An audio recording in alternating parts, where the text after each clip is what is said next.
Sebab kita berharap bahwa jangan sampai ada kata-kata bahwa keberadaan kita seperti ketidakadaan kita, ya, wujuduhu ka'adamihi, ya, keberadaannya tapi tidak dirasakan oleh orang lain yang ada di sekitarnya. Pada saatnya sekarang untuk bagaimana kita bersama umat, bersama masyarakat, bersama lingkungan, jangan sampai kita terasing dari lingkungan kita. Ikhwan dan akhwat fillah, ya, saya pikir perlu sekali untuk selalu kita renungkan, ya, sejauh mana kepedulian kita terhadap lingkungan kita. Karena tidak mungkin kita berpikir untuk berdakwah secara luas kalau keberadaan kita di tengah lingkungan kita belum diakui. Sekurang-kurangnya ada 3 hal yang perlu kita lakukan dalam berinteraksi di lingkungan kita. Pertama adalah bagaimana kita ta'aruf, ya. Kemudian mereka yang tirof, ya, mereka mengakui kita memperkenalkan diri kepada mereka. Bukan kita maunya, wah saya kan sebagai seorang dai, misalnya saya kan sebagai seorang kader, seharusnya mereka dong yang menyapa saya. Bukan demikian, kita yang harus menyapa mereka, kita yang harus memperkenalkan diri kepada mereka, ya. Bahkan tangan kita yang harus kita ulurkan lebih dahulu, bukan tangan mereka yang harus diulurkan terlebih dahulu kepada kita. Ini insya Allah kader sejati ketika kita berupaya untuk memperkenalkan diri, kemudian kita ikut aktif dalam lingkungan. Nah, setelah kita memperkenalkan diri, ta'aruf, ya, baru kita diakui oleh mereka, kita bisa eksis, ya. Keberadaan kita akan menenangkan mereka, ya, dan ketidakadaan kita ini akan dicari-cari, ya. Kalau kita tidak ada, seakan-akan mereka merasa ganjil.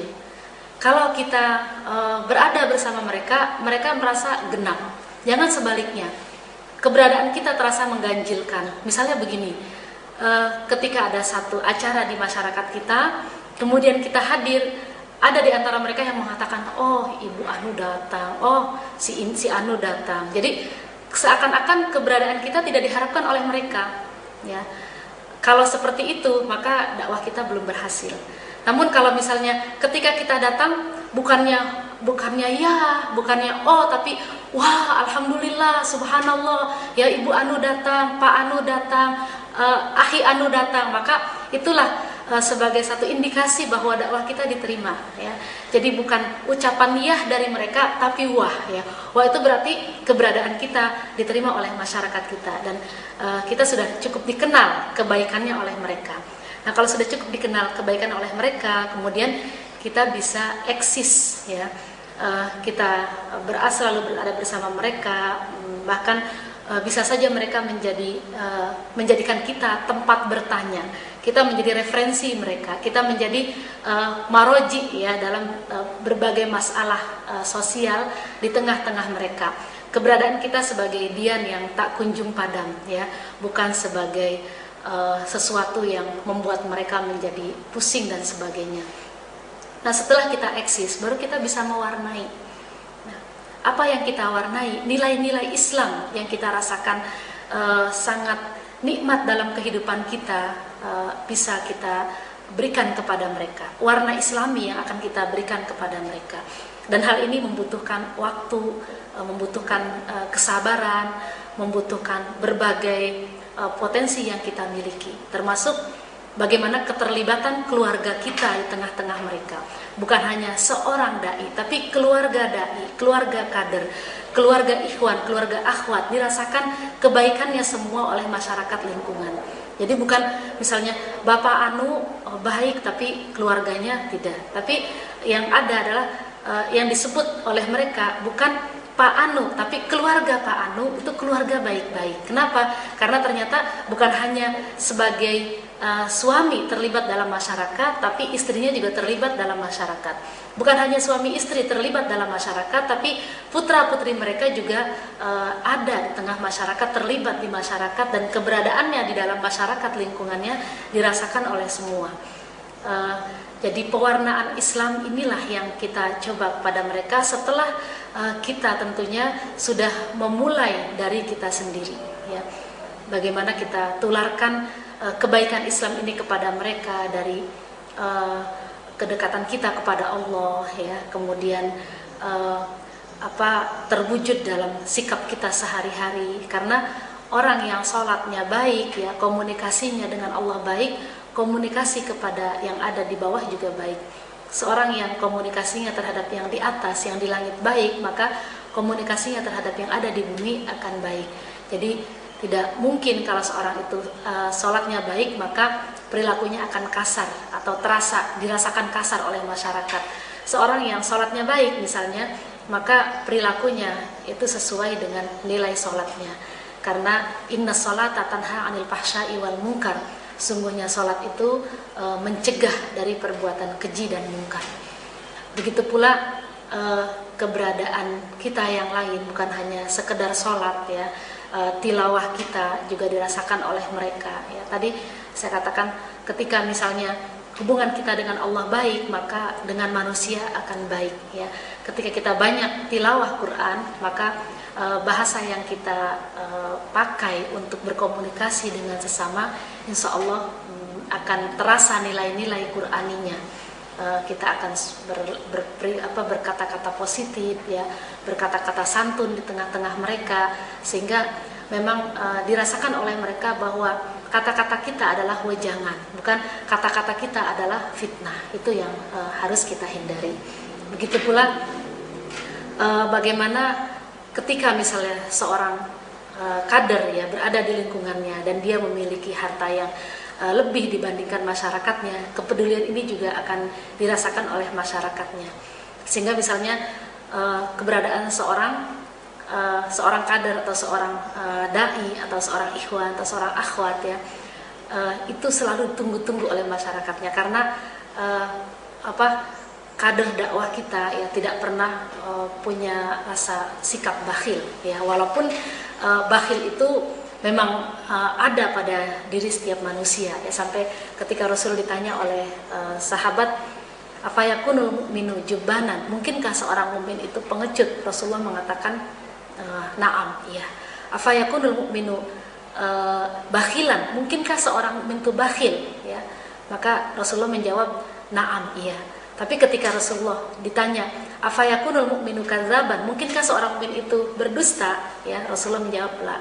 Jadi memang seorang mukmin tidak pernah boleh berbohong sedetik pun ya, karena ketika dia berbohong maka atau berdusta, maka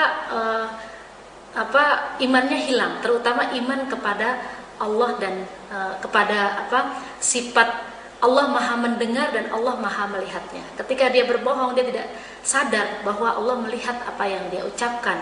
Ketika dia berbohong, dia tidak sadar bahwa Allah mendengar apa yang dia ucapkan. Jadi kejujuran kita di tengah masyarakat ini juga selalu kita tegakkan ya, karena kita tidak boleh berbohong dan juga tidak boleh menjadi seorang yang bakhil, yang pelit ya. Siapa saja yang minta bantuan kepada kita, selama kita ada, maka kita mencoba untuk membantunya.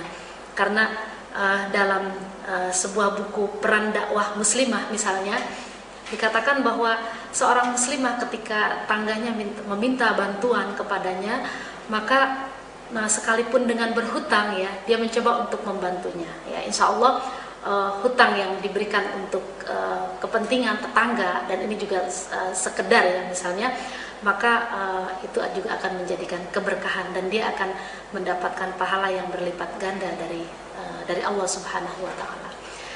Yang berikutnya, selain bagaimana kita tidak boleh bakhil di tengah lingkungan, bagaimana kita menegakkan kejujuran di tengah lingkungan, bagaimana keluarga kita bisa dirasakan keberadaan kebaikannya di lingkungan ya, maka kita teruskan dengan sikap-sikap baik kita untuk peduli terhadap kondisi mereka. Misalnya tadi kata-kata baik ya, tegur sapa dari mereka ya, tegur sapa untuk mereka selalu kita upayakan. Dan mungkin saja kita berada dalam lingkungan yang tidak sesuai dengan yang kita kehendaki, dan ini hal yang memang wajar dalam kondisi seperti sekarang. Sekarang ini kita sulit untuk mencari lingkungan yang baik, tapi bagaimana kita berupaya untuk membuat lingkungan itu baik ya. kita ingin membuat satu aliran kebaikan di tengah lingkungan masyarakat, bukan menjadi buih ya yang tidak dapat mengaliri ya. Mengalirkan buih yang mengikuti arus air, bukan tidak dapat mengaliri.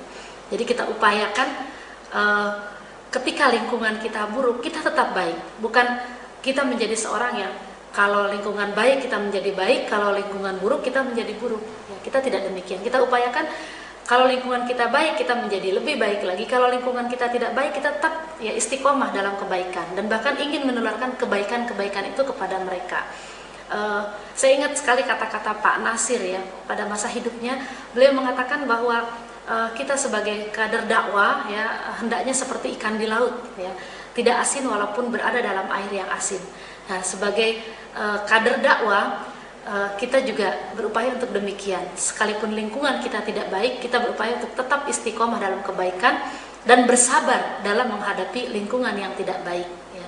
Nah, kita berupaya untuk bagaimana mereka menjadi baik dengan kebaikan-kebaikan yang kita lakukan.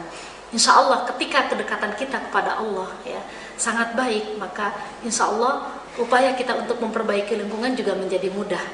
Sebab ketika kita ingin menjadi mulia di masyarakat kita ya, di lingkungan kita, maka dekatlah kepada Al-Karimu ya. Ketika kita ingin menjadi seseorang yang kuat di tengah lingkungan kita, maka dekatlah kepada Al-Qawiyu ya.